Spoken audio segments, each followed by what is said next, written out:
जी सुनील, आप प्रारंभ कीजिए। नमस्कार। जननीति संवाद प्रतिष्ठान के इस 61वीं राम कथा परिचर्चा में मैं डॉक्टर सुनील कुमार वर्मा आभासी मंच पर जुड़े सभी दर्शकों का हार्दिक स्वागत करता हूं, अभिनंदन करता हूं, वंदन करता हूं। राम कथा पर परिचर्चा करते हुए आज 61वीं परिचर्चा का समय और आज के इस परिचर्चा में मुख्य वक्ता के रूप में हमारे सामने आभासी मंच पर दिखाई दे रहे हैं, जुड़ चुके हैं प्रख्यात रंगकर्मी, हिंदी सिनेमा जगत जिसको हम बॉलीवुड बोलते हैं, उसके चिर परिचित चेहरा के रूप में अखिलेंद्र मिश्रा सर को हम लोग आभासी मंच पर देख रहे हैं। मैं उनका हार्दिक स्वागत करता हूं और आज के इस परिचर्चा की अध्यक्षता कर रही हैं प्रोफेसर श्रद्धा सिंह मैम। प्रोफेसर श्रद्धा सिंह मैम का भी मैं हार्दिक स्वागत करता हूं जननीति संवाद प्रतिष्ठान की तरफ से। आज के मुख्य वक्ता अखिलेंद्र मिश्रा सर किसी परिचय के मोहताज नहीं हैं। हिंदी फिल्म जगत के जाने माने नाम हैं, लेकिन फिर भी कुछ दो चार बातें उनके बारे में बताने का लोभ संवरण मैं नहीं कर पा रहा हूं, क्योंकि हम लोग जब बचपन में थे तो 90 के दशक में एक फैंटेसी दूरदर्शन पर कार्यक्रम चंद्रकांता धारावाहिक प्रसारित हो रहा था। उस चंद्रकांता सीरियल में प्रमुख किरदार क्रूर सिंह का जो किरदार आज भी हम लोगों के जहन में है, जो अखिलेंद्र मिश्रा सर के अभिनय की उसमें जितनी तारीफ की जाए उतनी कम है। और हम लोग तो उस समय छोटे छोटे बचपन हम लोग का हुआ करता था। उस समय में सर की अभिनेता हम लोगों के दिमाग में वो क्रूर सिंह की अभी भी स्थायी रूप से जमी हुई। इसके अतिरिक्त 1992 में धारावी फिल्म से इनके करियर की शुरुआत होती है। उसके साथ बहुत सारी लोकप्रिय फिल्मों में सर अपने अभिनय का लोहा मनवा चुके हैं, जिसमें कुछ अति लोकप्रिय फिल्म, वैसे सारी फिल्मों का नाम गिनवाने लगूंगा तो 10 मिनट से ऊपर बीत जाएगा। लगभग 50 के आसपास फिल्मों में सर अपने अभिनेता का प्रदर्शन कर चुके हैं, अपने अभिनय का प्रदर्शन सफल रूप से कर चुके हैं। कुछ लोकप्रिय फिल्मों में जैसे लगान, सरफरोश, गंगाजल, हलचल, वीर जारा, अपहरण, दिल्ली 6, वीरगति जैसी लोकप्रिय फिल्मों में भी सर की अभिनेता को देखा जा सकता है। सर एक बड़े सांस्कृतिक कर्मी के रूप में भी जाने जाते हैं। रामलीला मंचन में, दिल्ली में रामलीला मंचन में रावण का किरदार आज भी सर निभाते आ रहे हैं और टीवी सीरियल में भी प्रमुख रामायण का प्रदर्शन 2008 के आसपास से शुरू हुआ था। उसमें राजा रावण की भूमिका में सर हम लोगों को दिखाई दिए हुए। एक कवि के रूप में भी सर जाने जाते हैं। अखिलामृतम सर का ये कविता संग्रह भी काफी लोकप्रिय कविता संग्रह है। तो ऐसे प्रख्यात सिनेमा समाज के प्रसिद्ध अभिनेता को हम लोग अपने मंच पर पाकर अत्यंत गौरवान्वित महसूस कर रहे हैं। एक बार पुनः स्वागत है सर आपका। आज के इस राम कथा परिचर्चा की अध्यक्षता कर रहे हैं प्रोफेसर श्रद्धा सिंह मैम। श्रद्धा सिंह मैम बनारस हिंदू विश्वविद्यालय के हिंदी विभाग में प्रोफेसर के पद पर कार्यरत है और मैम का सानिध्य हम लोगों को बराबर मिलता रहता है। मैम का विस्तृत परिचय न देते हुए बस 2-3 सम्मान मैम के व्यक्तित्व को प्राप्त है, वो मैं बता देता हूँ।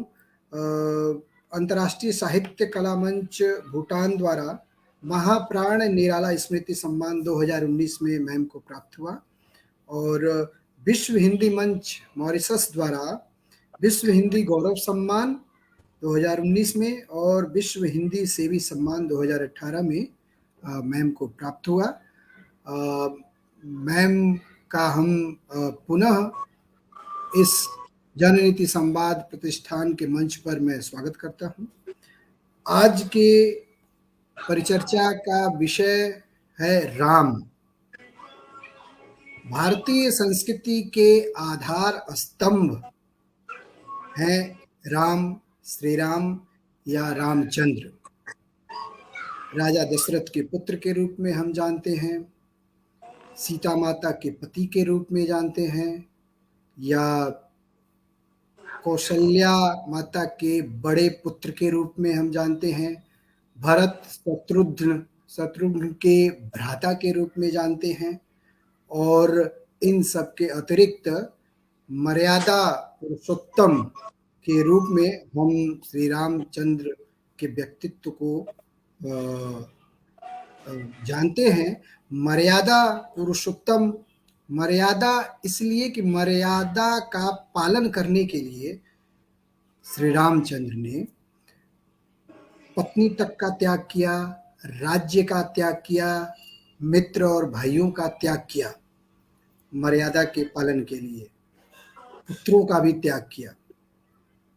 तो आज की परिचर्चा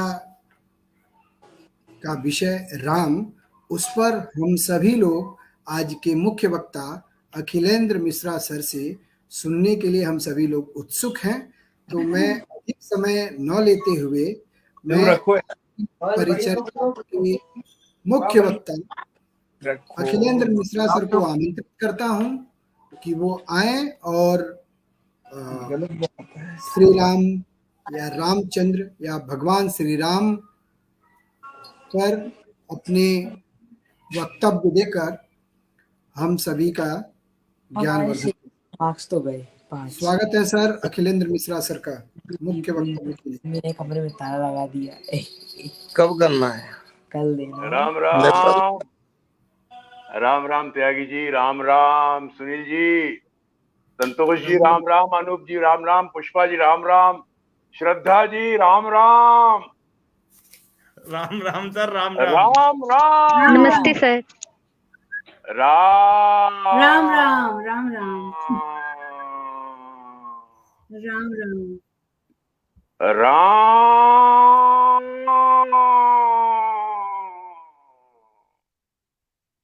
मूलाधार से सहस्त्रार्थ तक की यात्रा राम। भारतवर्ष का अभिनंदन राम, प्रणाम राम, सम्मान राम। राम राम काका, राम राम चाचा, राम राम बाबा, राम राम मास्टर जी, राम राम राम राम राम राम राम। भारत की गूंज राम, भारत का स्वर राम, राम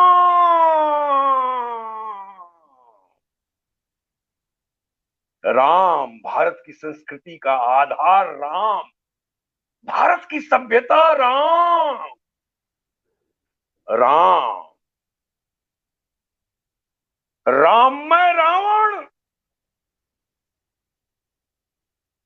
पूरा जगत राम, राम। राममय ब्रह्मांड राम राम राम। शत्रुता राम। मेरा अब उससे राम राम नहीं होता, ना ना, अब मैं राम राम नहीं करता उससे। और मित्रता भी राम। अरे मेरा आजकल राम राम होने लगा है। राम राम राम राम राम राम, ये है राम। लाखों वर्ष पहले राम ने भी राम नाम का चमत्कार देख लिया था रामेश्वरम में, भालुओं और बंदरों द्वारा कि पत्थर तैरने लगा था राम के नाम पे, और जब राम ने पत्थर छोड़ा तो पत्थर डूब गया। तो उन्होंने पूछा, अरे ऐसा क्यों, तुम लोग छोड़ रहे हो तो तैर रहा है पत्थर, मैं छोड़ रहा हूं तो डूब रहा है। तो बंदरों और भालुओं ने कहा कि प्रभु, हम छोड़ रहे हैं आपके नाम के सहारे, इसलिए ये तैर रहा है, और आपने तो जिसको छोड़ दिया उसका तो डूबना ही डूबना है। तो राम के बिना तारण नहीं, तैरना नहीं, जीवन भी तर जाता है। राम, पूरा ब्रह्मांड राम, यथा ब्रह्मांडे तथा पिंडे, जो ब्रह्मांड में है वही पिंड में है। राम, कहां बच के जाओगे राम से? हैं? क्यों अनाप शनाप बकते हो राम के बारे में? राम को जानो तो सही। क्यों बोलते हो हमारी सीता मैया के विषय में? अरे अनभिज्ञों, अनजानो, अज्ञानियों, पढ़ो ग्रंथों को और तब जानो। सीता मैया के प्रति करुणा व्यतीत मत करो, राम को अपराधी घोषित मत करो कि स्त्री विरोधी थे, स्त्री त्याग दिया, नहीं।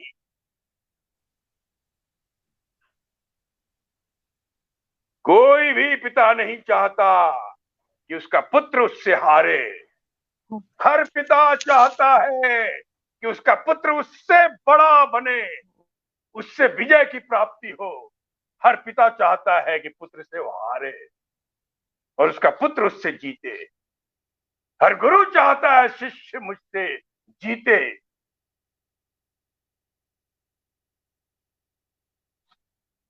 मां भगवती सीता मैया गर्भ से थी,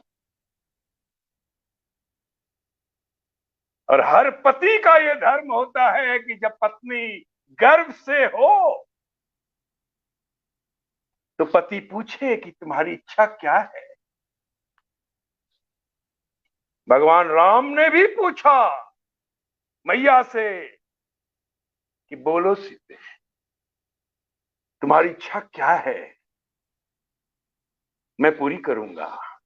मैया ने यही कहा कि मुझे वही वन में, वही गंगा के तट पर वो जो ऋषि रहते हैं उन्हीं के आश्रम जाना है, मैं वहीं जाना चाहती हूं। अपने गर्भ को वहीं पालन पोषण करना चाहती हूं और वहीं जन्म देना चाहती हूं।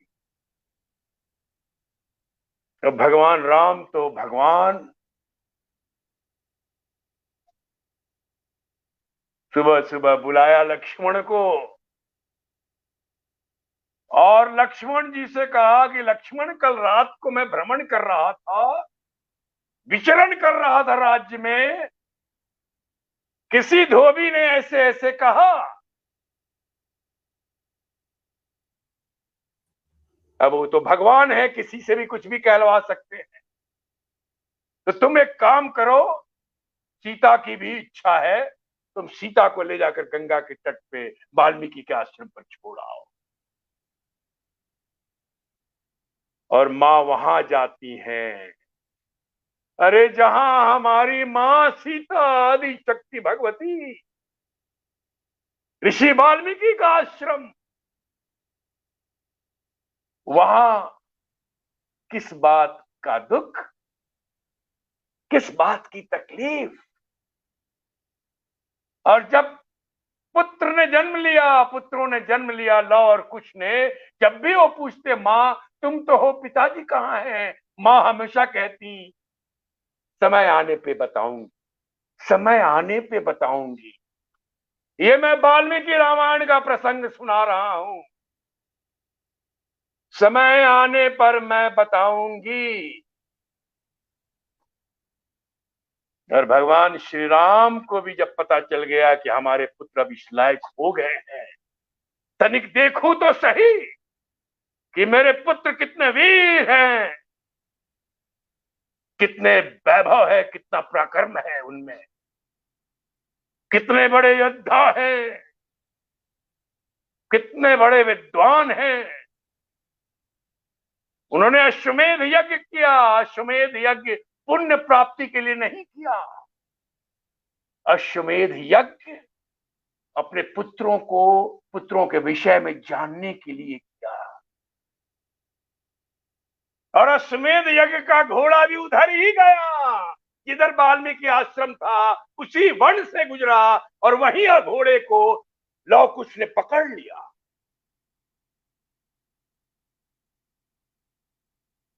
तीन भाइयों को उन्होंने हरा दिया युद्ध में, भरत, लक्ष्मण और शत्रुघ्न को। और जब भगवान श्री राम आए तो उनके चेहरे पे सिकन नहीं था, न कोई चिंता थी। वो मन ही मन प्रसन्न थे कि मेरे पुत्र जैसा मैं चाहता था वैसा ही हुए।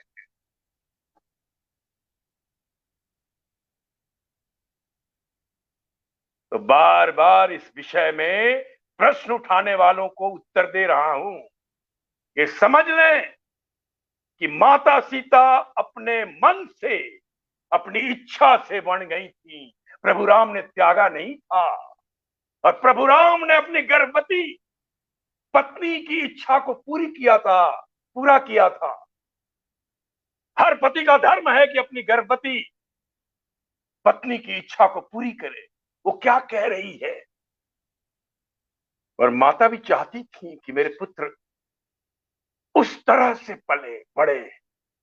अरे अगर वही लव कुश राजमहल में जन्म लेते, गोद गोद में खेलते, राजमहल का सुख देखते, ऐशो आराम देखते, नौकर चाकर दास दासियां देखते, हाथी घोड़े देखते, तो क्या उतने बड़े योद्धा होते?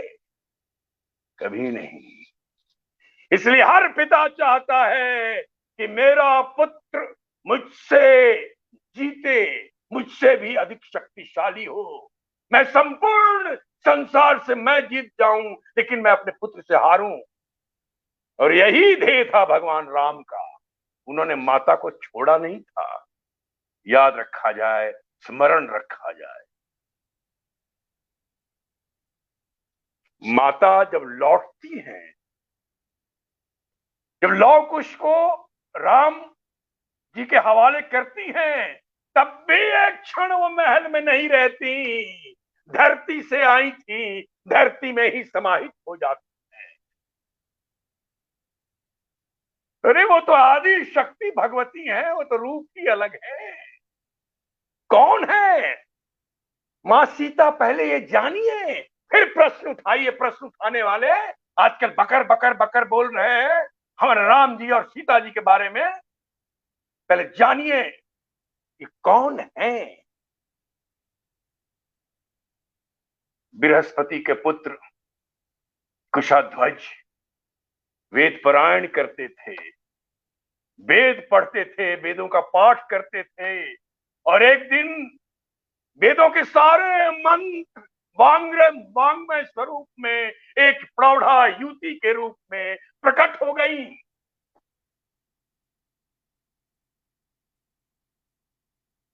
और जब कुशाध्वज ने पूछा कि कौन, उन्होंने कहा मैं आपकी पुत्री हूं, वेदवती। और वो इतनी सौंदर्य से भरी हुई, इतनी रूपवती थी कि कई राक्षस चाहते थे विवाह करना, हासिल करना। शंभु नाम का एक राक्षस, उसने इस कारण कुशाध्वज का वध कर दिया। उनके साथ साथ उनकी माता जी भी चिता में जल गई। मां वेदवती अकेले वनों में, पर्वतों में तपस्या करती।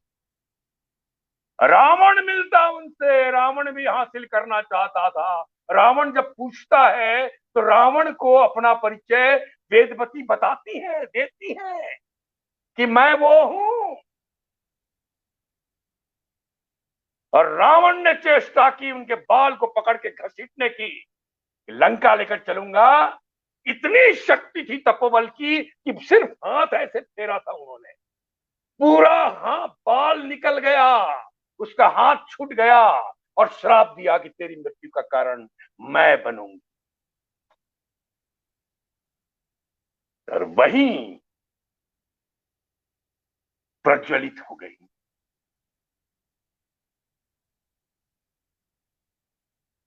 ये वाल्मीकि रामायण की बात सुना रहा हूं और ये आपको भगवती पुराण में भी मिलेगा। भगवती पुराण में भी ये कथाएं हैं। मैं बता दूं आपको,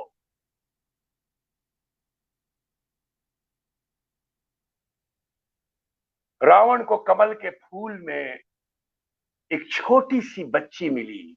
रावण लेकर लंका आया, पूरे मंत्रिमंडल को दिखाया। मंत्रिमंडल में कुछ ऐसे थे कि उस बच्ची के लक्षण को पहचानते थे। उस बच्ची के शरीर पर जो निशान थे उससे उन्होंने कहा, इसे लंका में मत रखो, अगर लंका में रखोगे तो यही तेरे नाश का कारण बनेगी। रावण ने कलश में बंद करके समुद्र में बहा दिया।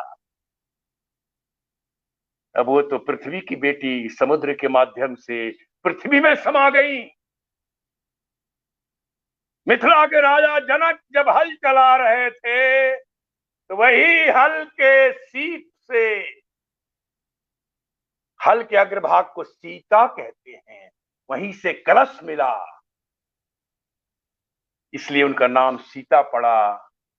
जनक की बेटी जानकी, वैदेही से वैदेही भी कहा जाता है, मिथिलांचल है तो मैथिली भी कहा जाता है मां को। और वही सीता मैया धरती से उत्पन्न हुई और धरती में ही समाहित हो गई और वही कारण बनी रावण के सर्वनाश का। पहले जाने, बाजार में बहुत सारे रामायण चल रहे हैं, इतनी अशुद्धियां हैं, इतनी अशुद्धियां हैं। पढ़िए, वेद में, ऋग्वेद में राम की कथा है। ऋग्वेद में आप राम की कथा को क्या समझते हैं? राम को क्या समझा जाता है? कुछ भी अनाप शनाप बक रहे हैं। राम का चमत्कार आजकल दिख रहा है ना पूरे देश में। राम का चमत्कार तो दिख ही रहा है पूरे देश में, राम नाम का चमत्कार।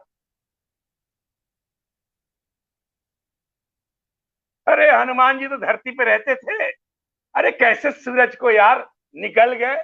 सूरज इतना ताप वाला है, इतनी उष्मा है उसमें, जला दे आदमी करीब जाए, वो निकल गए और फिर उगल भी दिए। क्या है यार ये सब सनातन में। अरे अज्ञानियों, अनजानियों, अनभिज्ञों, पढ़ो, जानो। यदि पतंजलि के योग सूत्र को पढ़ा होगा तो चतुर्थ पाद में प्रकृति प्रभनन एक विद्या है जो देवताओं के पास है। चतुर्पाद, और वो विद्या ऋषि मुनियों को थोड़ा थोड़ा उसका अंश दे दिया है देवताओं ने।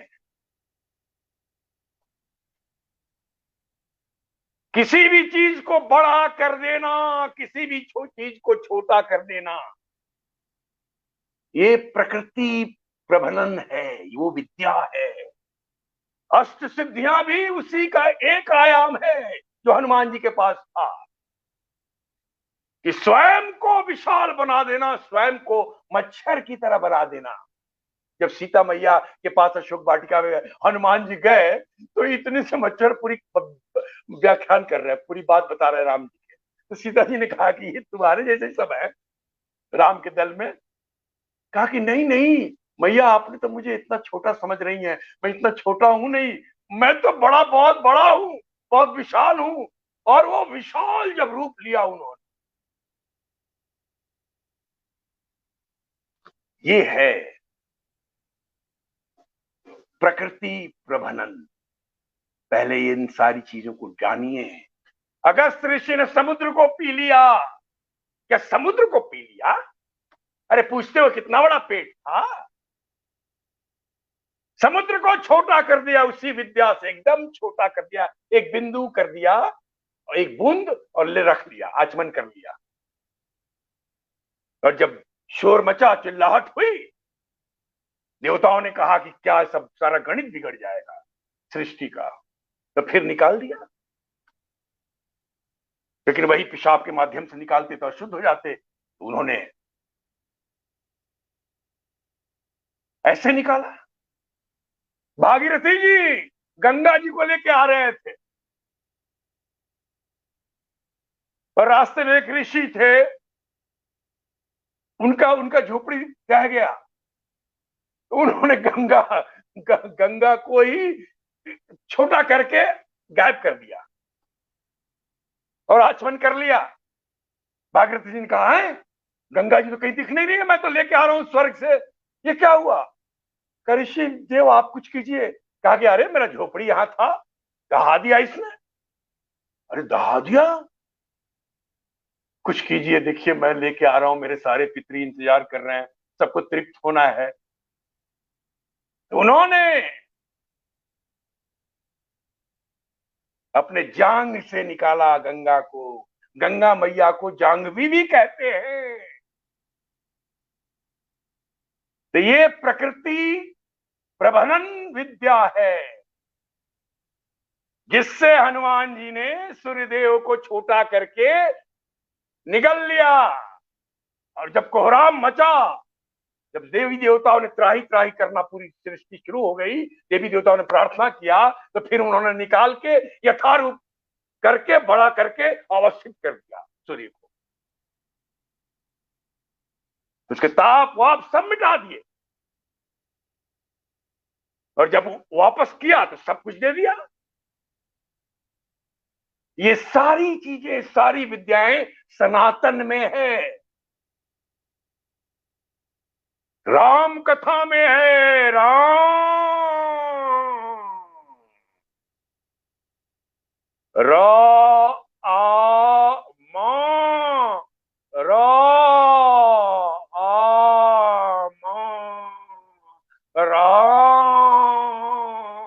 करके देखिए, उच्चारित तो कीजिए राम को। पहले तो राम का उच्चारण सीखना होगा, महात्म तो अपने आप पता चल जाएगा। अरे हनुमान जी ने पूरे लंका को जला दिया। अब सुन रहे, एक घर से राम राम नाम आ रहा है कि राम राम राम, उस घर को छोड़ दिया। विभीषण का घर था वो, राम। और रावण को मालूम था कि राम राम नाम इसका कमजोरी है, इसकी कमजोरी है। जब संजीवनी बूटी लेने हिमालय की तरफ गए लक्ष्मण जी के मूर्छित होने के बाद, तो कालनेमी को रावण ने भेजा था, रूप बदल के राम राम जपो, हनुमान को रोको वहां पे। और हनुमान को सचमुच लगा कि कोई साधु बैठा हुआ है। कालनेमी एक साधु के भेंट में राम जी का कीर्तन कर रहा था, रोको। और जब हनुमान जी को पता चला तो फिर उसका कल्याण हो गया। ये है राम का नाम, राम।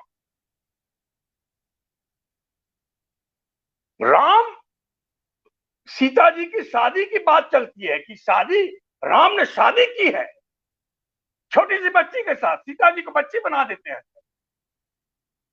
अरे संपूर्ण वेद के वांग्मय स्वरूप में वही अवतरित हुई प्रौढ़ावस्था में एक युवती, कुशाध्वज के सामने, कुशाध्वज की पुत्री बनी वेदवती।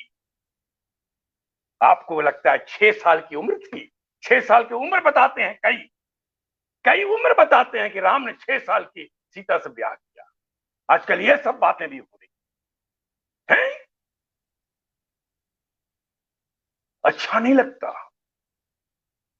ये सुन के? आपको पता नहीं, आप मत बोलिए, मत चर्चा कीजिए, बाकियों को छोड़ो। आपके अपने ही ऐसी बातें करते हैं, अपने ही। समझ लीजिए कालनेमी ही है, वेश बदल बदल के बात कर रहा है।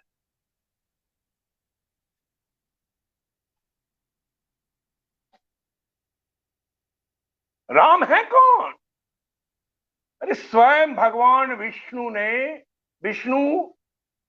गए हुए थे देवताओं की सभा में और उन्होंने कहा कि अयोध्या नगरी में मैं अवतरित होऊंगा, राजा दशरथ हमारे पिता होंगे और मैं 4 रूपों में अवतरित होऊंगा, राम, लक्ष्मण, भरत, शत्रुघ्न। चारों का चारों अवतार जो है वो भगवान विष्णु का ही है। बड़ा आसानी से कह देते हैं लक्ष्मण जी शेषावतार हैं। शेषावतार कौन भाई? शेषा तो शेषनाग। बताइए शेष कौन है इस सृष्टि में? शेष कौन है? जब पूरी सृष्टि जब लय हो जाती है, जब लय हो जाती है पूरी सृष्टि, तो शेष एक ही बचते हैं, भगवान। शेष, वही भगवान को ही शेष कहा जाता है। इसलिए शेषावतार, चारों के चारों शेषावतार हैं। शेष जानिए पहले, ये वाल्मीकि रामायण की बात बता रहा हूं, उससे भी मन न भरे तो ऋग्वेद में चले जाइए, राम कथा है। देवी पुराण में चले जाइए, कहां नहीं है राम कथा, राम की बातें।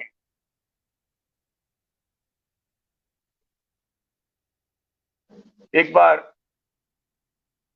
सनक सनंदन सनकादि सनत कुमार, ये चारों ऋषि पुत्र, चारों ऋषि ब्रह्मा पुत्र, ये अंतरिक्ष में विचरण कर रहे थे। अब एकदम छोटे छोटे बच्चे हैं, वो 5 साल से बड़े हुए ही नहीं, उतना ही बड़े लगते हैं, वो हैं करोड़ों वर्ष के। तो वो रावण जा रहा था, रावण ने देखा, रावण ने बुलाया बच्चों इधर आओ इधर आओ। अब वो तो ऋषि, वो तो रावण की मंशा क्या थी वो जान गए, वो क्या चाहता है, क्या पूछना चाहता है। बड़े मुस्कुरा रहे थे वो लोग। पूछो पूछो क्या बात है? कहा कि एक बात बताओ, तुम्हारे सभी देवताओं में सबसे शक्तिशाली देवता कौन है? तो संकादिनों ने कहा, वो समझ गए कि क्या पूछना चाहता है, कि मेरा युद्ध किससे होगा। वो समझ गए, उन्होंने कहा चिंता मत करो, चिंता मत करो, प्रभु राम आएंगे, राजा दशरथ के पुत्र बन के। तुम्हारे उम्र के 64वीं चतुर्युगी के त्रेता में, रावण की उम्र 64 चतुर्युगी थी। 64 चतुर्युगी, एक युग में 4, एक चतुर्युगी में 4 युग होते हैं, सतयुग, त्रेता, द्वापर, कलयुग। ये 4 युग के एक चतुर्युगी, रावण की उम्र 64 चतुर्युगी, 64। वो कई कई युग बैठ के तप करता था, तभी तो ब्रह्मा जी खुश हो गए थे, सारे आशीर्वाद ले लिया था उसने, तभी तो शिव जी को खुश कर दिया था। किसी को कुछ समझता नहीं था, तो उसको ये जानना था कि वो कौन है जिनसे मेरी भिड़ंत होगी। सनकादिनों ने कहा चिंता मत करो, राजा दशरथ के ज्येष्ठ पुत्र के रूप में भगवान विष्णु अवतरित होंगे।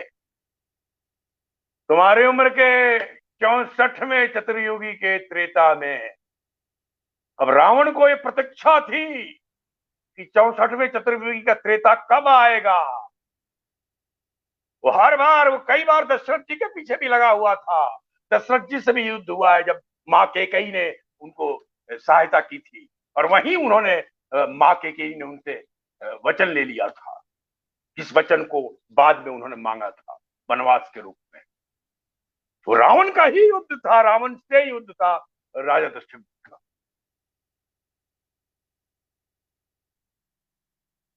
वो इंतजार करता था, प्रतीक्षा थी उसको कि कब ज्येष्ठ पुत्र अवतरित होंगे। राजा दशरथ के राम कब आएंगे, राम राम राम करते करते करते जब पता चला कि वो राम तो आ चुके हैं, राम तो आ चुके हैं। जब सुर्पनखा ने बताया समझ गया, और कोई नहीं है, हर और दूषण को मारने वाला कोई नहीं है। आ गए राम। ओ, दो राजकुमार हैं। अच्छा, साथ में उनकी पत्नी भी है। अच्छा, समझ गया। अब उसको प्रतीक्षा थी कि यहां कैसे आए, यहां कैसे आए। मेरे बुलाने से तो आएंगे नहीं, लंका आएंगे। मेरे संपूर्ण राक्षस कुल का उद्धार हो जाएगा और मेरा भी उद्धार हो जाएगा। अब मैं थक चुका हूं, अब जप नहीं होता, तप नहीं होता, अब यज्ञ नहीं होता, अब सर नहीं काटा जाता। हे ब्रह्मा, अब राम को भेज। राम राम राम राम राम राम राम करता रहता। कहते हैं राम का नाम वैमनस्य से लो, मित्रता से ले, शत्रुता से लो, श्रद्धा से लो, पूजा में लो, कैसे भी राम का राम लो, तुम राममय तो हो ही जाओगे। और रावण भी राममय हो गया था, राममय। लेकिन अब था कि वो आएगा कैसे लंका में। जब तक आएगा नहीं तब तक मेरा कल्याण नहीं होगा, मेरे संपूर्ण राक्षस कुल का उद्धार नहीं होगा। वो राम ही है जो कर सकता है। कैसे आए, कैसे आए, कैसे आए। क्या कि जब तक मैं कोई ऐसी घिनौनी कृति ना करूं, ऐसा घिनौना काम ना करूं, तब तक वो नहीं आएगा।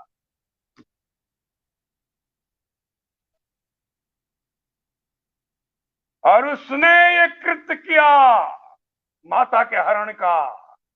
देवताओं को पता था कि हरण का समय आ गया है। हर जड़ के एक चेतन देव हैं, हर जड़ के। इस सृष्टि में जड़ और चेतन है। प्रत्येक जड़ के देवता हैं। अग्नि के देवता अग्निदेव, देवताओं ने उनको भगवान के पास भेजा। भगवान यही नासिक में, यहीं बैठे हुए उदास। एक ब्राह्मण उनके सामने अवतरित हुआ। ब्राह्मण ने कहा कि मैं आपको कुछ बताने आया हूं, कुछ बताना चाहता हूं। उन्होंने कहा कि अच्छा, क्या? कहा कि मुझे ब्राह्मण मत समझिए, मैं ब्राह्मण रूप में अवश्य हूं। मैं अग्नि देवता हूं, अग्निदेव। मुझे देवताओं ने भेजा है। ये मां सीता के हरण का समय है। मैया सीता को मुझ में स्थापित कर दीजिए।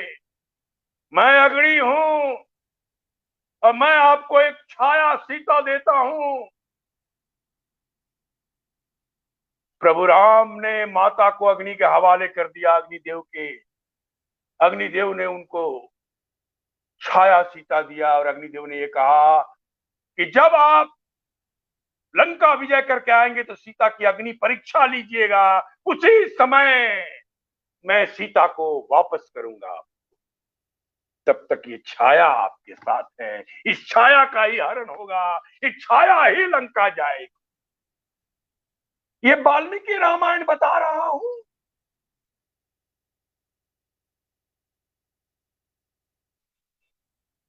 देवी पुराण में भी है, ऋग्वेद में भी है। रावण जिसे हर कर ले गया था वो माता की छाया थी।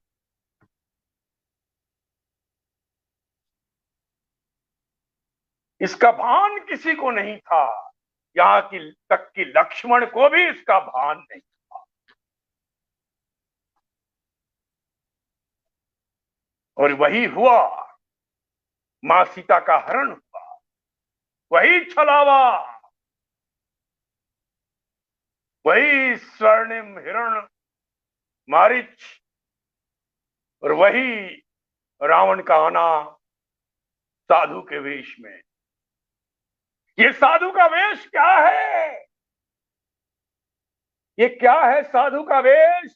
आज भी राक्षस, कुकर्मी, दुष्कर्मी साधु के वेश में घूम रहे हैं।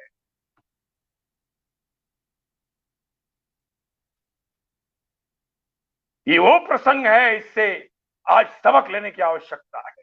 बच्चों को इसकी व्याख्या करके बताने की आवश्यकता है। समाज में इसको उल्लेखित करने की आवश्यकता है, इसको रेखांकित करने की आवश्यकता है। ये आसान प्रसंग नहीं है। रामायण का हर एक प्रसंग आपके जीवन के लिए कुछ देता है, इस समाज के लिए देता है, इस राष्ट्र के लिए दे रहा है, पूरे ब्रह्मांड के लिए दे रहा है, हर एक प्रसंग।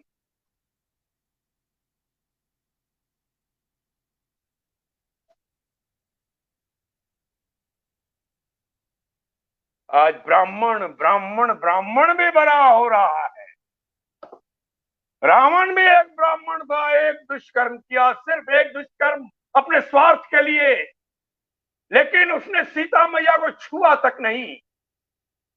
टीवी सीरियल में दिखा देते हैं कि सीता जी को पकड़ा और पकड़ के कंधे पर रखा और उड़न खटोला में लेकर उड़ गया। नहीं, उसने माता को छुआ तक नहीं था। उसने अपने नाखून से, जैसे एक छोटे पौधे को एक जगह से दूसरी जगह ले जाना होता है, तो कैसे जमीन के साथ, मिट्टी के साथ उसको ठल्ला मारते हैं, उसको निकालते हैं और फिर उसको ले जाते हैं, बिल्कुल वैसे ही अपने नाखून से सीता मैया को पृथ्वी के साथ, मिट्टी के साथ उठाया और उड़न खटोला पे रखा, और वहां भी ले गया तो अशोक वाटिका में रखा।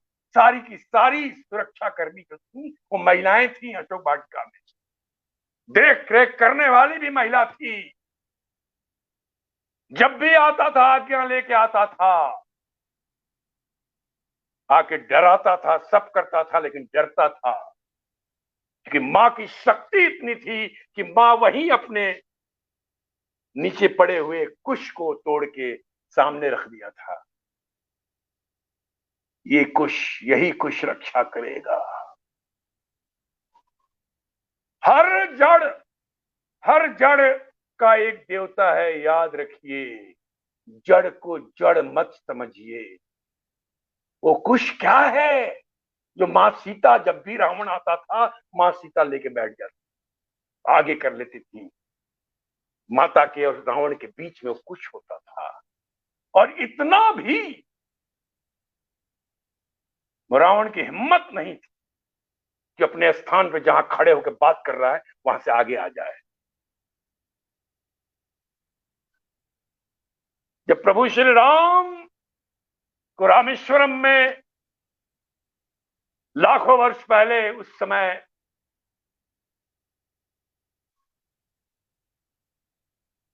सेतु बनाना था लंका पर चढ़ाई करने के लिए, लंका पहुंचने के लिए, जब पता चल गया सीता मैया लंका में है, भगवान शिव की पूजा करना चाहते थे, लेकिन पूजा करने वाला, उस यज्ञ को करने वाला कोई वैसा ब्राह्मण भी तो मिलना चाहिए। रावण के दादा के मित्र, रावण के दादा के पुलस के मित्र, ऋषि पुलस के मित्र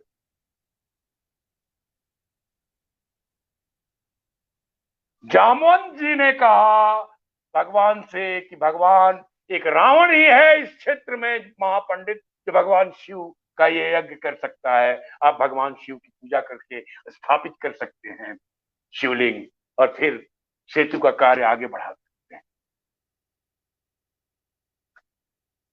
और जब जामवंत जी गए लंका ये प्रस्ताव लेकर, रावण को जब बताया,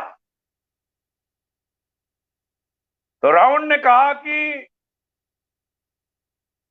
इच्छा क्या है, मनोकामना क्या है राम की? राम की मनोकामना क्या है शिव की पूजन करने की? लंका पर चढ़ाई कर लंका का नाश करना।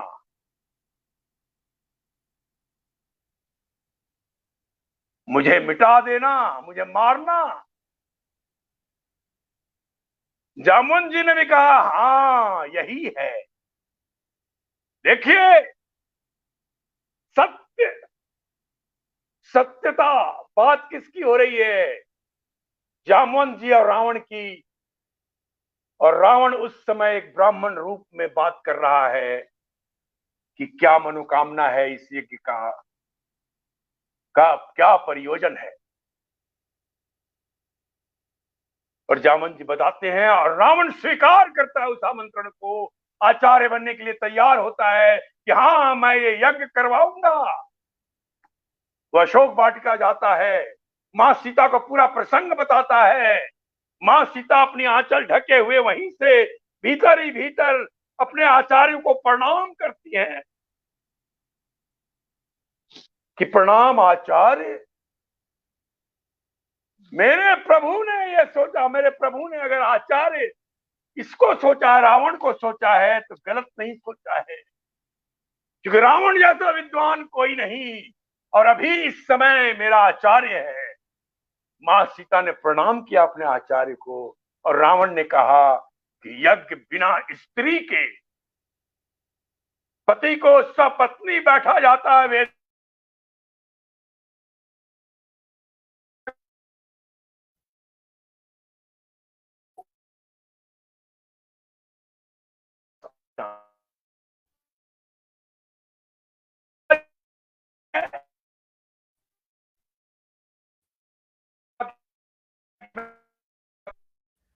लग रहा है नेटवर्क का संपर्क संकट हो गया है सर के लिए। आवाज हम लोगों तक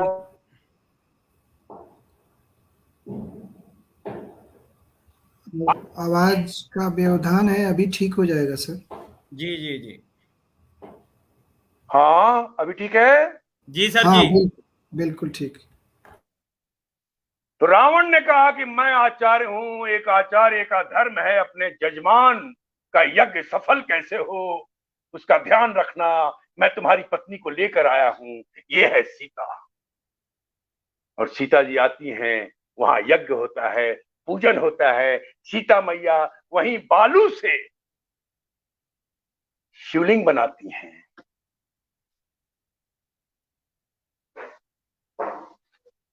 और वहीं पूजन होता है, वही रामेश्वरम है। और फिर धर्म देखिए, धर्म क्या होता है। सीता मैया फिर से पुष्पक विमान पर बैठकर लंका आ जाती। एक ब्राह्मण ने अपना धर्म निभाया, एक ब्राह्मण ने।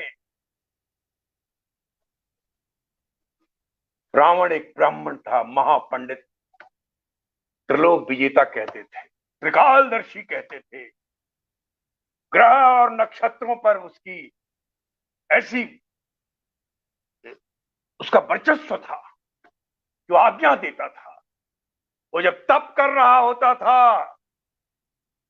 और चंद्रमा की हंसी सुनाई देती थी, यहां बैठे बैठे डांटता था, ऐ चंद्रमा चुप रहा, ये इंद्र की सभा नहीं है, देख नहीं रहा है मैं तो तप कर रहा हूं। ऐसा था रावण।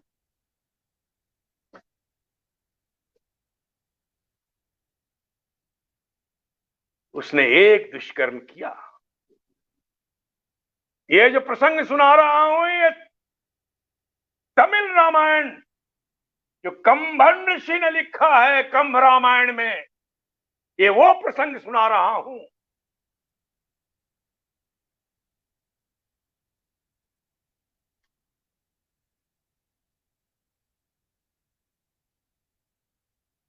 भगवान शिव के हृदय में राम बसते हैं।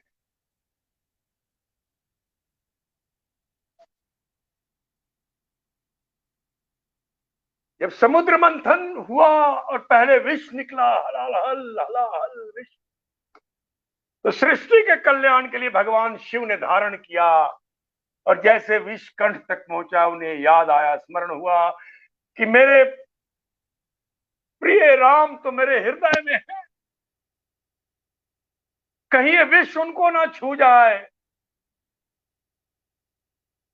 और उन्होंने कंठ में ही विष को धारण कर लिया, उनका पूरा कंठ नीलकंठ हो गया और वो नीलकंठ कहलाए। काशी में भी लोग मुक्ति के लिए जाते हैं, काशी में मुक्त होने जाते हैं, कहते हैं भगवान शिव मंत्र देते हैं। भगवान शिव कौन सा मंत्र देते हैं? भगवान शिव मुक्ति का मंत्र देते हैं, कान फूंक देते हैं, राम राम राम। ले जा। गुरुदेव रामकृष्ण परमहंस की जीवनी में है। वो कहते हैं कि बनारस में गंगा में नाव पे जा रहे थे,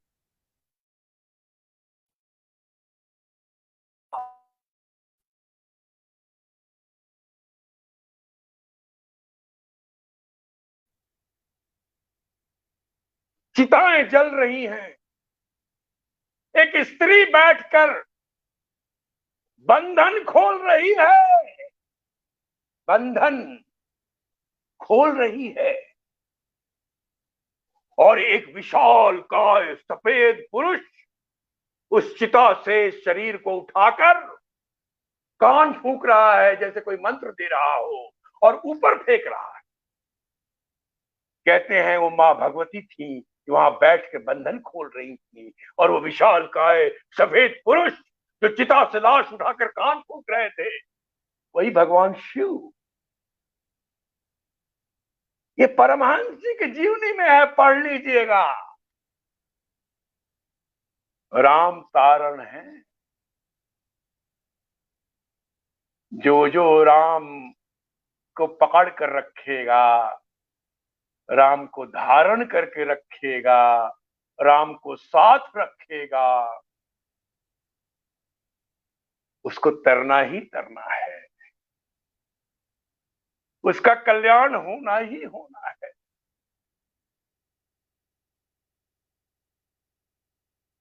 राम सीधे शंख चक्र गदा लिए हुए अवतरित हो गए, सीधे। अब लोग कहते हैं कि वहां ये हुआ वो, अरे वो तो मां कौशल्या ने कहा है कि सुनि वचन सुजाना रोदन ठाना है बालक श्रुभुआ। जब मां ने कहा कि मैंने तो सुना था कि बच्चा आता है, लीला करता है, माँ को ये करता है, रोता है, माँ चुप ये करती है, फुसलाती है, चुप कराती है, ये करती है। और प्रभु जैसे सुने माँ की बात कि माँ की इच्छा ऐसे है, तुरंत छोटे हो गए, बच्चे हो गए और रोने लगे। सुनी वचन सुजाना रोदन ठाना है बालक श्रुभुआ। ये है प्रभु राम। राम के चरित्र को जानना पड़ेगा, और राम का चरित्र इतना विशाल है। भारतीय संस्कृति का मूल राम ही है। लोग अध्यात्म अध्यात्म अध्यात्म करते हैं, कुछ गड़बड़ हुआ लग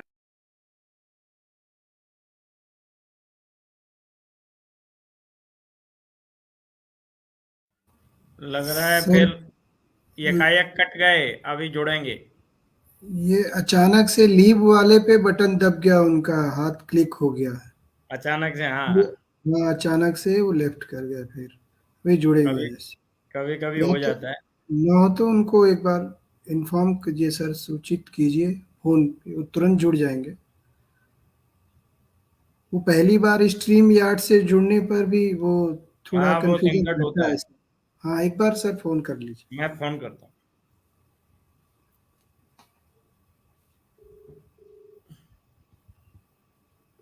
हाँ, वो और आ मतलब गया आ गया।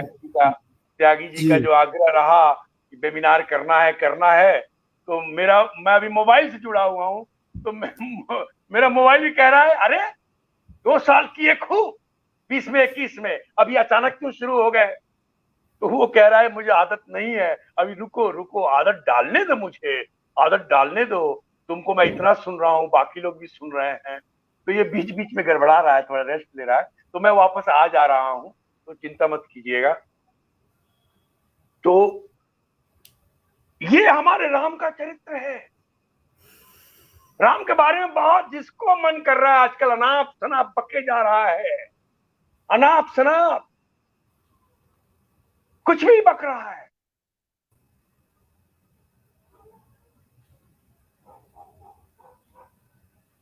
अरे रावण भी राममय हो गया था राम का नाम ले लेके।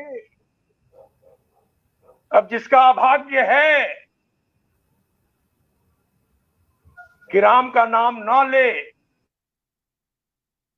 या लगातार ले रहे हो, तो तुम भी राममय एक दिन हो ही जाओगे।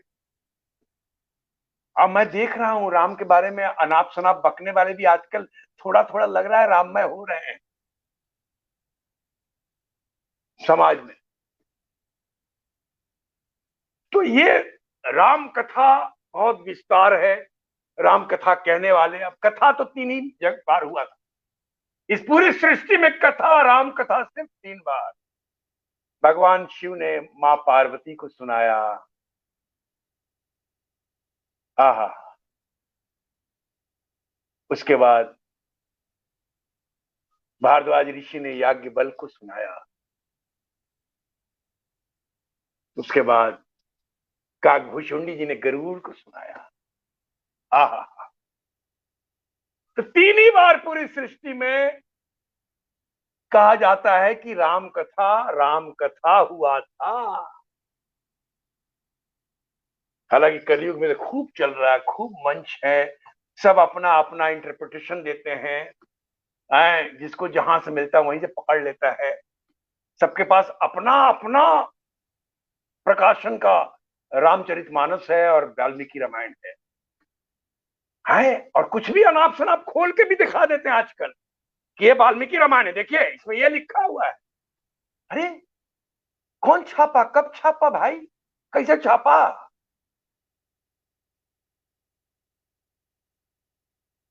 काशी विद्वत पीठ के अध्यक्ष हैं हरिनारायण तिवारी जी, वाचस्पति। उनसे पूछिए आप, वो बताएंगे आपको। उन्होंने अभी 10 खंडों में भाष्य लिखा है, 10 खंडों में।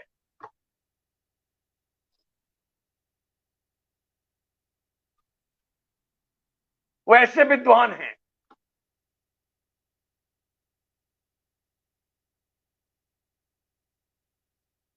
और सारे विद्वान, इस तरह के विद्वान को आगे आके इस सारी बातों को कंडेम करना चाहिए जो राम के नाम पे खा रहे हैं, पैसा इकट्ठा कर रहे हैं और कुछ भी अनाप शनाप बोल रहे हैं। नई पीढ़ी को पता नहीं है तो नई पीढ़ी को बताया जा रहे हैं, उनके दिमाग में घोले जा रहे हैं राम तो काल्पनिक था। अरे राम सेतु तो काल्पनिक है। अरे और तुम कौन हो? हैं? तुम हो कि नहीं हो? जरा चूंटी काटो अपने आप को, काटो, ऐसे ऐसे ऐसे काट काट के देखो, हैं? पता चल रहा है तुम काल्पनिक हो कि वास्तविक हो? कुछ भी बोल रहा है। राम काल्पनिक निकल गए, इनके पिताजी ने प्रूव कर दिया। बताइए,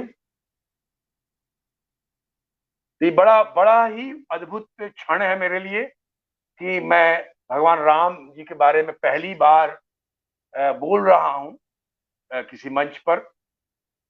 2, 4, 5 लाइन मैं कभी कभी कहीं कहीं बोला हूं। एक बार राम भद्राचार्य जी के सामने भी एक मंच से, उनके राम कथा के मंच से बोलने का अवसर प्राप्त हुआ था मुझे, अभी पिछले दिनों ही नवंबर में। और बाकी मैं इस तरह से विस्तार से प्रभु श्री राम पे नहीं बोला हूं। मुझे मालूम नहीं है प्रभु श्री राम मुझे क्यों बुलवा रहे हैं। पिछले 6 महीने से त्यागी जी मेरे पीछे पड़े हुए थे और मैंने कहा मैं तैयार हूं, तो उन्होंने फाइनली बताया ना ना फ्राइडे ही करना है। मैंने फ्राइडे, मैंने हफ्ते में 1 दिन है, तो हाँ मैंने लो हो गई छुट्टी। अब हफ्ते का 7वां दिन रहता है तो किसी एक दिन आदमी कर ले। अब लग गया 6 महीने की तारीख होने में। अब हमने कहा प्रभु राम जब चाहेंगे तभी अब ये मतलब कुछ होगा। तो अब आज हम लोग ये मिलजुल के कथा कर रहे हैं प्रभु राम के बारे में, और मुझे लगता है हनुमान जी भी सुन रहे होंगे। हनुमान जी तो राम जी की कथा सुनते रहते हैं। सनकादिक और सनत कुमार सनंदन भी सुन रहे होंगे। प्रभु की जहां बात होती है सब सुनते रहते हैं लोग। नारद जी भी होंगे। तो ये सारे लोग आ जाते हैं राम की बात जहां होती है। हाँ, राम कथा जहां हो, जहां उनकी बात हो, ये सब पहुंच जाते हैं और वो भी सुनने लगते हैं। अच्छा, बड़ा अच्छा अच्छा सुना रहा है, जरा मैं भी तो सुनूं। और वो भी सुनने लगते हैं और सब जाके प्रभु को रिपोर्ट करते हैं कि फलना जो है कथा कर रहा था, आपके बारे में बता रहा था, और फलना फलना फलना बैठे हुए थे। अनूप जी भी थे वहां, त्यागी जी भी थे, पुष्पा जी भी थी, सुनील जी भी थे, संतोष जी भी थे, श्रद्धा जी भी थी, और ये न जाने कितने लोग जुड़े हुए थे। अरे कहाँ जुड़े हुए थे, बैठे हुए थे ना। नहीं नहीं, बैठे तो अपने अपने घर में थे, लेकिन आजकल पता नहीं प्रभु क्या हो गया है, सब जो है एक जगह बोलता है, सब जगह सुनता है। अच्छा, ये क्या है? तो इंटरनेट का चक्कर है। तो ये भी चल रहा है आजकल। तो चलिए, ये इंटरनेट के माध्यम आने से हम लोग सब जुड़ गए हैं। कहाँ मैं यहाँ बंबई में, कहाँ श्रद्धा जी बनारस में, और कहाँ आप लोग दिल्ली में और आगरा में और लखनऊ में। तो ये बड़ा ही अद्भुत संयोग है। और इतनी ठंड, पता ही नहीं चल रहा ठंड पड़ रही है, क्योंकि कोई खा पी नहीं रहा है। बताइए, फिर गड़बड़ हुआ एक। अभी इंटरनेट की दिक्कत है, लग रहा है मिश्र जी समापन की ओर जा रहे हैं। अभी शायद इंटरनेट एक नहीं और सर, वो बार बार हाथ रख दे रहे हैं जोश में जो है। जुड़ने वाले होंगे, अभी बोलो मत। और मैं चाहता हूं आज का धन्यवाद ज्ञापन हम लोग अनूप सर से करवाएंगे। ठीक है सुनील? ठीक है सर। हाँ हाँ ठीक है सर। मैं आ गया हूँ, मैं जी जी बिल्कुल आ गया हूँ। आवाज आ रही है? जी भाई साहब जी। आवाज आ रही है, बिल्कुल बिल्कुल। अरे धन्यवाद आप दीजिए त्यागी जी। ठीक है, आ रही है भाई साहब, अखिलेश भाई साहब आ रही है। आ रही है ना? जी जी। अच्छा, मेरी जो कविता की किताब आई है अखिलामृतम, ये अखिलामृतम, पता नहीं आप लोगों ने पढ़ा है कि नहीं। इसमें एक कविता है राममय रावण। मेरा रावण जो है राममय है। अब ये कविता मैं सुना नहीं सकता, क्योंकि इसका केवल वाचन 42 मिनट का है। ये इतनी लंबी कविता है कि इसका वाचन 42 मिनट का है। तो इसका सिर्फ जो आखिरी जो है 4 लाइन 6 लाइन, वो मैं सुना देता हूं। जब रावण मर रहा है, उसको बाण लग चुका है, वो मैं सिर्फ चंद पंक्तियां सुना देता हूं इसका।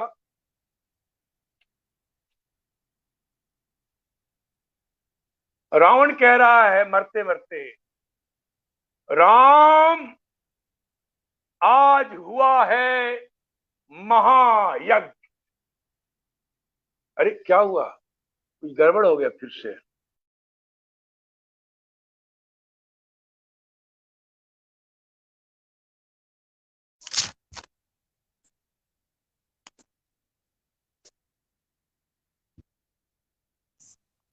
उस पे हाथ रख दे रहे हैं लग रहा है। मोबाइल मोबाइल से जुड़े हुए हैं ना। 1 मिनट, अभी लग रहा है, हो सकता है मोबाइल की भी बैटरी न चली गई हो। हाँ भाई साहब। हाँ, मैं आ गया। जी जी जी लग गया था। जोड़ रहे हैं। जी ये मैं आवाज आ रही है ना? जी भाई साहब। मैं ये सुना रहा हूँ, रावण को बाण लग चुका है, रावण मर रहा है, और रावण बोल रहा है। ये मेरी कविता के कुछ अंश हैं। कहता है, राम आज हुआ है महायज्ञ, मैं हुआ के तेरा कृतज्ञ, तूने मुझ पर उपकार किया, तूने मेरा उद्धार किया, अब तक मैं था अपूर्ण, अब तक मैं था अपूर्ण, अब जाकर हुआ मैं पूर्ण। तुमने राक्षस कुल को शुद्ध किया, हमने तुमको ब्रह्म हत्या से मुक्त किया। तुमने राक्षस कुल को शुद्ध किया, हमने तुमको ब्रह्म हत्या से मुक्त किया। रावण नहीं शिवकांत, रावण है आक्रांत। रावण नहीं सम्भ्रांत, रावण है अशांत। रावण नहीं नितांत, रावण है वृतांत। रावण नहीं आकृति, रावण एक प्रति।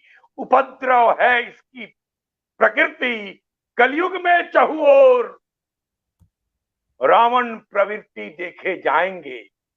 कलयुग में चहुओर रावण प्रवृत्ति देखे जाएंगे। अपने विध्वंसक सोच से हिंसा, वैमनस्य, भेदभाव फैलाएंगे। राम विनती करता है यह ब्राह्मण, कलयुग में तू लेना अवतार, तब मत करना किसी रावण का उद्धार। करना हर रावण का संहार, तभी होगा मानवता का कल्याण।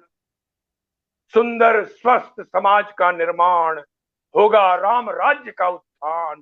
ध्यान रहे राम, मेरा समय समाप्त हुआ। मेरा समय समाप्त हुआ, करता हूं प्रस्थान। अब विदा करो, चलता हूं। शिव में रावण हो गया, राम में राम। स्वीकार करो मेरा प्रणाम, हे राम। धन्यवाद जी। बहुत बहुत धन्यवाद सर। अभिनय से युक्त ओजस्वी वक्तव्य निश्चित रूप से हम सभी को अभिभूत कर दिया। बीच बीच में कुछ आभासी मंच की सीमाएं हैं, तो नेटवर्क की समस्या, आवाज़ की समस्या की वजह से बीच बीच में आप दोबारा जुड़कर भी अपनी बात को पूरी किए सर। मानव मुक्ति का नाम है राम। भारतीय संस्कृति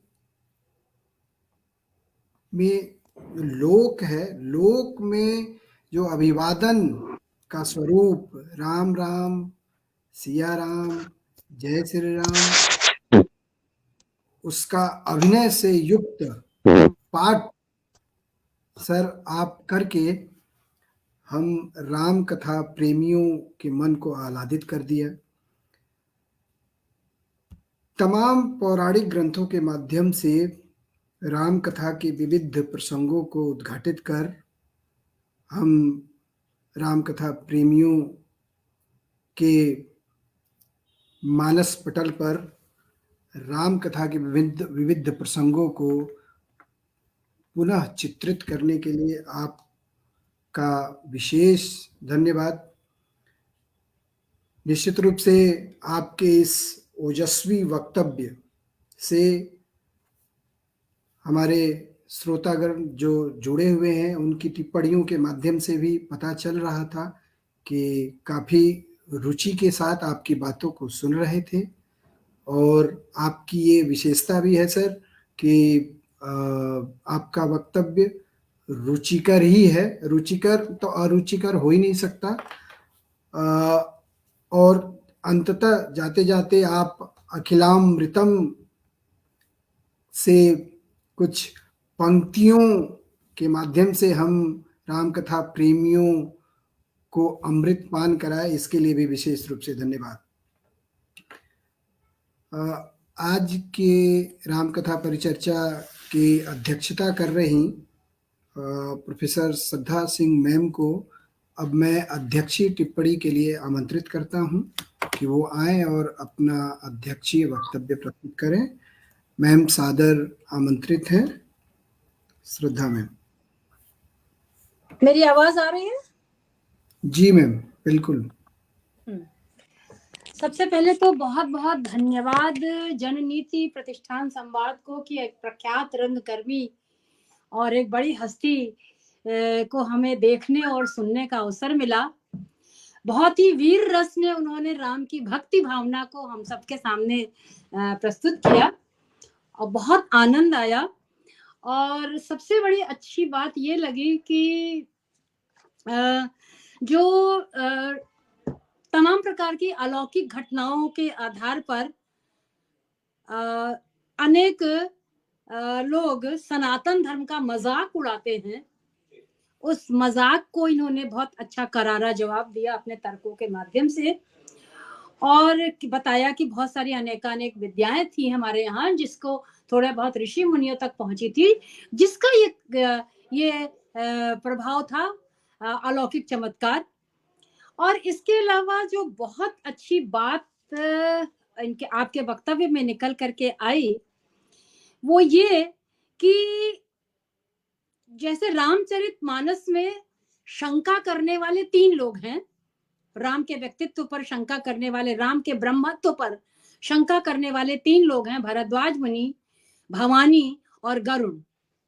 और इन तीनों का मूल प्रश्न एक ही था, प्रश्न यही था कि जो नारी विरहमति भोरी है, जो खर्ब निशाचर बांधे नाग पास है, जो क्या कहते हैं कि माया मृग के पीछे दौड़ने वाला है, जो लता वृक्षों से पता पूछ करके अपनी जड़ता व्यक्त करने वाला है, जो पत्नी के वियोग में रो रहा है, वो सच्चिदानंद कैसे हो सकता है। तो इस प्रकार की तमाम शंकाएं व्यक्त की गई। और ऐसा मेरा मानना है कि रामचरितमानस में ऐसी शंका करने वाले तो केवल 3 ही थे, लेकिन संशयात्माओं का एक बहुत बड़ा वर्ग है। इन संशयात्माओं के इस बड़े वर्ग पर ही आप इंगित होकर के अपनी बात कह रहे थे और उसका जवाब दे रहे थे।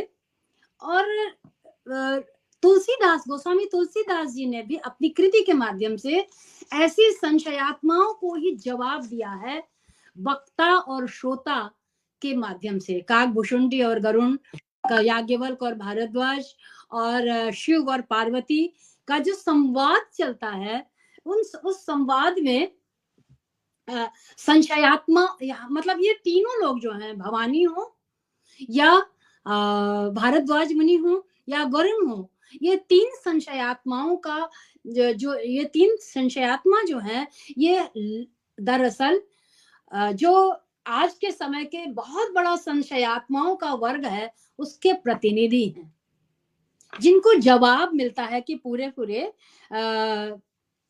रामचरितमानस में।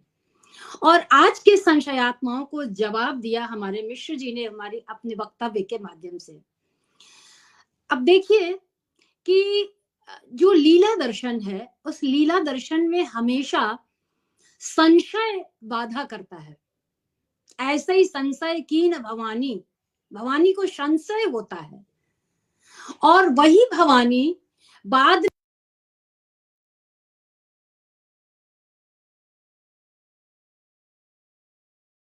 मैम आपकी आवाज नहीं आ रही। आवाज को एक बार देख लीजिए मैम। मैम आपकी आवाज नहीं आ रही। माइक म्यूट तो नहीं है मैम, एक बार देख लीजिए थोड़ा। माइक म्यूट हो गया लग रहा है मैम, आपकी आवाज नहीं आ रही। मैम आवाज नहीं आ रही, एक बार माइक चेक कर लीजिएगा। श्रद्धा मैम को आवाज नहीं आ रही, हम लोगों को। मैं कॉल करता हूँ। मैडम की आवाज हम लोगों तक नहीं आ रही।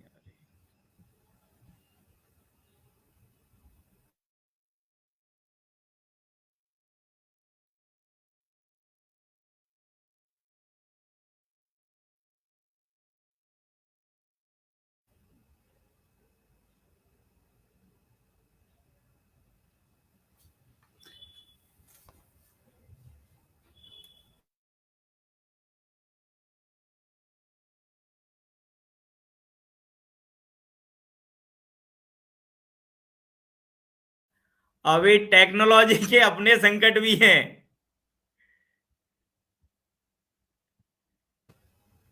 हाँ, जो अखिलेंद्र सर कह रहे थे कि मुंबई में बैठे हुए हैं वो, हम लोग दिल्ली में बैठे हुए हैं, कोई आगरा में, कोई मैम बनारस में, तो एक साथ एक आभासी मंच पे जुड़ तो गए, लेकिन संकट भी कनेक्टिविटी बहुत है। वाईफाई की गड़बड़ी की वजह से हम कट भी जाएंगे,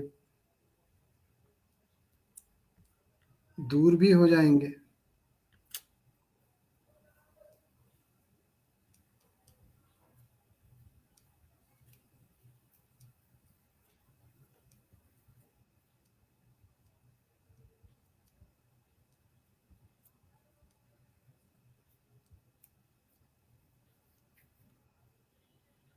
इसमें क्या होता है हाँ मैम आ गई। जी मैम, अभी आपकी आवाज आ रही है, हाँ बोलिए। हाँ मेरी बात कहाँ तक आपको तक पहुंची थी कि तो बार बार शंका होती है। भारद्वाज मुनि जी बार बार पूछते हैं कि एक राम अवधेश कुमारा, तिनकर चरित विदित संसारा, नारी विरह दुख लहु अपारा, भयउ रोष रन रावण मारा, प्रभु सोई राम कि अपर को जाहि जपत त्रिपुरारी, सत्य धाम सर्वज्ञ तुम कहो विवेक विचारी। तो राम वास्तव में राम ब्रह्म है, इसकी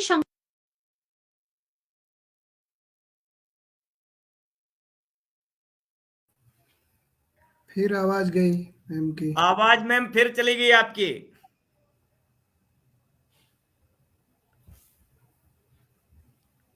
वो क्या रहा है दिक्कत?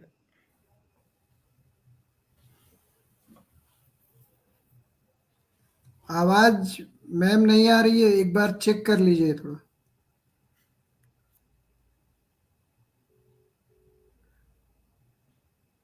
कुछ दब जा रहा है, मुझे लग रहा है मोबाइल का। जी मैम, म्यूट हो जाते हैं आप, लग रहा है बार बार। नहीं, म्यूट वाली नहीं, कुछ नेटवर्क की समस्या है वहाँ मैम, क्या लग रहा है। नेटवर्क की दिक्कत हो सकती है। वीडियो ऑफ करके बोलिए शायद आप। हाँ, वीडियो ऑफ करके अपनी बात रख वीडियो ऑफ सकते करके हैं। बोलिए।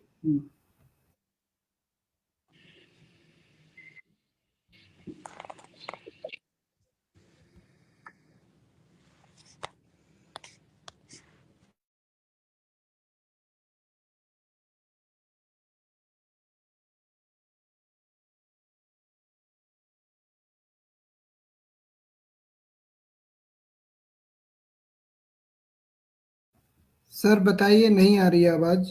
वैसे बोले कि तकनीकी समस्या है तो कंक्लूड कर दें संक्षिप्त में, बस एक बार जुड़ के।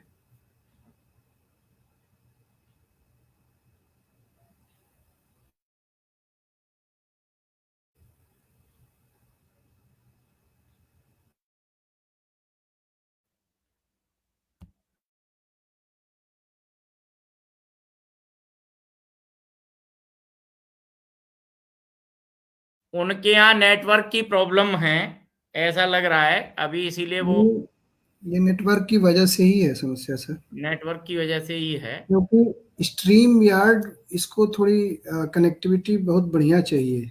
ठीक चाहिए, क्योंकि वो लाइव जा रहा होता है।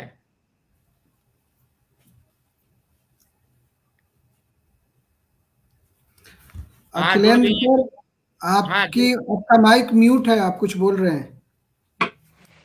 मैं कह रहा हूँ हो गए, समापन कर दें। एक हाँ, मिनट में समापन सर, बस हो रहा है। श्रद्धा बस मैम 5 एक मिनट बोल पाएंगे आप?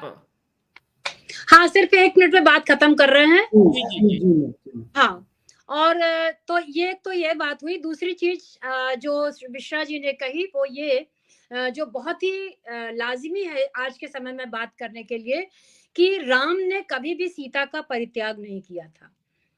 राम जो थे, उन्होंने वो जो घटना दिखाई देती है कि उन्होंने बार बार सीता को छोड़ा। एक बार लवकुश के पैदा होने के समय, और एक बार उनकी अग्नि परीक्षा ली। ऐसे समय ये सारी बातें कह करके भी राम के ब्रह्मत्व पर और हमारे सनातन धर्म पर बहुत सारे लोग इसकी हंसी उड़ाते हैं, मजाक उड़ाते हैं। तो इस पर भी आपने बहुत अच्छे से प्रकाश डाला और बताया कि आज के बच्चों को या भावी पीढ़ी को, आज के समाज के लोगों को रेखांकित करने की जरूरत है, बताने की जरूरत है कि इस घटना के पीछे सच्चाई क्या है, क्या यह हमारा सनातन धर्म क्या कहता है, जो सदियों से बातें कहती चली आ रही है, चली आ रही हैं, उसमें वैज्ञानिकता क्या है। तो किसी भी धर्म का जो मूल तत्व है, उस मूल तत्व पर आपने बखूबी प्रकाश डाला। मूलाधार से लेकर सहस्त्रार तक हमारे यहाँ राम बसे हुए हैं, और शिव की नगरी काशी में आने पर, शिव की नगरी काशी में भी राम ही बसे हुए हैं। यहाँ पर भी अंतिम यात्रा में भी लोग आते हैं तो शिव सत्य नहीं बल्कि राम नाम की सत्य बोलते हैं। तो शिव और राम तो एक दूसरे के उपासक हैं ही, दोनों एक दूसरे के बिना अधूरे हैं, दोनों ही हमारी भारतीय संस्कृति के पूरक हैं, और दोनों ही हमारी भारतीय संस्कृति के मूल हैं। इन सारी घटनाओं पर, इन सारे सिद्धांतों पर, इन सारी बातों पर आज हम लोगों ने बहुत सुंदर वक्तव्य सुना।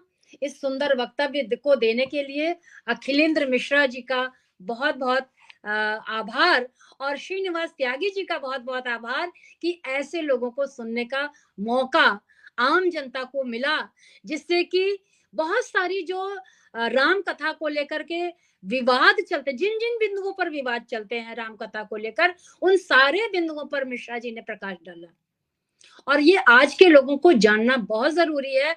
और मेरे ख्याल से आज का सत्र आपका सबसे ज्यादा सार्थक सत्र है इस दृष्टि से। तो बहुत बहुत बहुत बधाई। बहुत सारी बाधाएं आने के बावजूद भी हम लोगों ने एक दूसरे को सुना, समझा, साझा किया, और लोगों तक आप बात पहुंचाए इस चीज को। ये अच्छी बात है, और आगे भी हम लोग मिलते रहेंगे। धन्यवाद। बहुत बहुत धन्यवाद मैम। बहुत सुंदर और सार्थक, सारगर्भित अध्यक्षीय टिप्पणी के लिए बहुत बहुत धन्यवाद पुनः आपका। बहुत सुंदर बात कही आपने मैम कि जो राम कथा और राम कथा से जुड़े विविध प्रसंगों का कुपाठ करते हैं, कुपाठ करके, चाहे वो सस्ती लोकप्रियता हासिल करने के चक्कर में या जो कुछ भी, उन लोगों को भी करारा जवाब अखिलेंद्र मिश्रा सर अपने ओजस्वी वक्तव्य के माध्यम से सर दिए।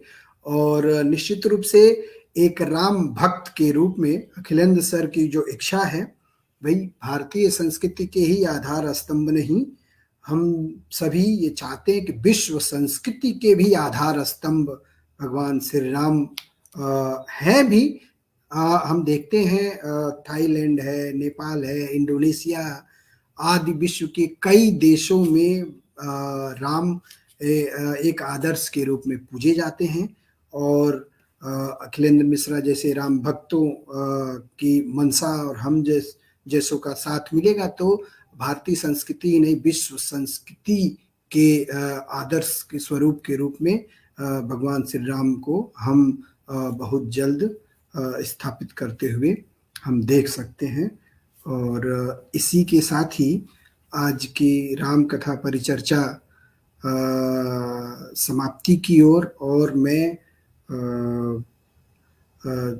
औपचारिक धन्यवाद के लिए अपने बड़े भाई डॉक्टर संतोष कुमार भारद्वाज सर को आमंत्रित करता हूं कि आज के इस 61वीं राम कथा परिचर्चा में हमारे वक्ता और अध्यक्षीय वक्तव्य देने वाली मैम और हमें आभासी मंच पर जुड़े हुए सभी श्रोताओं, दर्शकों का धन्यवाद ज्ञापन कर औपचारिकता पूरी करें।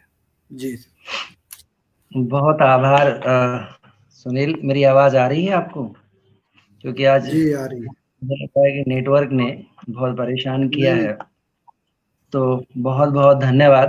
तो शुरुआत यही कि सबसे पहले सुंदर संचालन के लिए आपको आभार। और आज हमारी 61वीं राम कथा परिचर्चा है, और आज जो वक्ता जुड़े हैं वो बड़े ही व्यक्तित्व के धनी हैं और कई सारा संयोजन है उनके व्यक्तित्व में, और जिस प्रकार हम देख रहे थे ऐसे लग रहा था कि जब बोल रहे थे अखिलेश सर तो वो एकदम विजुअलाइज हो रहा था राम का जो रूप है विविध प्रसंगों के माध्यम से। अद्भुत बात आपने बहुत एक अच्छी बात की कि राम का उच्चारण सीखना होगा, क्योंकि वास्तव में कि राम केवल राम ही नहीं है, वो भारतीय संस्कृति के प्रतीक हैं, और उस प्रतीक उस रूप को जानना है और समझना है। और ठीक बात है, आपने अपने भाषणों में, क्योंकि समय हो गया, मेरे मन में भी था कि मैं कुछ कहूं लेकिन समय नहीं है, तो सीधे मैं धन्यवाद ज्ञापन पे ही आता हूं, क्योंकि हमने ये परिचर्चा का मॉड्यूल रखा हुआ है तो हम 2-4 बातें इसी बहाने कह लेते हैं, अपनी क्या लेते हैं, सुना लेते हैं, क्योंकि श्रद्धा सिंह मैम जुड़ी भी हुई हैं तो केवल सुना लेते हैं अपनी बात। तो सर आपने अपना बहुत कीमती समय निकाला, क्योंकि हम जानते हैं कि आप बहुत व्यस्त हैं। हालांकि हम सब ने आपको कई मंचों पर सुना है, मैंने स्वयं कई मंचों पर सुना, और हर बात आप जब बोलते हैं तो एक अद्भुत बोलते हैं और वो एकदम मन को मोहने वाली होती है। और राम कथा को जिस रूप में आपने रखा, हमारी 61वीं राम कथा है, हम भारत के विविध विद्वानों को हम निरंतर सुन रहे हैं राम कथा पर, लेकिन आज आप एक नए तरीके से राम के रूप को, राम के स्वरूप को आपने प्रस्तुत किया, तो आपका इसके लिए हृदय से आभार। और श्रद्धा मैम जुड़ी हुई हैं, मैम को जब भी हम निवेदन करते हैं मैम चली आती हैं और बड़े ही ममता में भाव से अपनी बात कहती हैं। मैम ने बहुत ही सारगर टिप्पणी की, बहुत संक्षेप में, क्योंकि समय देख रही थी मैम। नहीं आज मैम हमें जी बात कहनी, हमने बहुत लंबी टिप्पणी दिमाग में बनाकर रखी थी, लेकिन इतने ज्यादा व्यवधान हुए तो हमने छोड़ दिया, फिर कभी नहीं मैम बात ठीक है मैम। जी मैम, तो मैम आपका भी हृदय से आभार। इस आभासी मंच पर अनूप सर जुड़े हुए थे, जो उत्तर प्रदेश सरकार में अधिकारी हैं, वीरेश राज शर्मा सर जुड़े थे, अभी भी जुड़े हुए हैं, अभी भी अनूप सर। सर क्षमा चाहता हूँ और वीरेश राज शर्मा सर जुड़े थे, जो जेलर हैं उत्तर प्रदेश सरकार में। हमारी स्टूडेंट जुड़ी हैं पुष्पांकिता तिवारी, ये हमारी स्टूडेंट रही हैं, ग्रेजुएशन में अभी एमफिल कर रही हैं मैम, ये जुड़ी हुई हैं। और इस जननीति संवाद के कर्ता धर्ता, जिनकी वजह से हम हर दिन राम कथा हर शुक्रवार को सुनते हैं, बड़े भाई श्रीनिवास त्यागी सर, आपका भी हृदय से आभार। और अनूप सर को हम फिर दोबारा सुनेंगे। सर आप बहुत कीमती समय निकाल के जुड़े, सर आपका भी हृदय से आभार। और यही हमारे बहुत सारे अनुज, अग्रज और कई सारे श्रोता जुड़ते हैं, जो जिनकी वजह से ये राम कथा का रथ निरंतर चल रहा है। तो आप सभी को हृदय से आभार और बहुत बहुत धन्यवाद। तो मैं श्रद्धा मैम की अनुमति से आज राम कथा के इस सत्र को यहीं समाप्त करता हूं। फिर अगले शुक्रवार एक नए विषय के साथ, एक नए अध्यक्ष और नए वक्ता के साथ फिर हम मिलेंगे। तब तक जय सिया राम, आप सबको सादर प्रणाम, नमस्कार। राम राम। सर मैं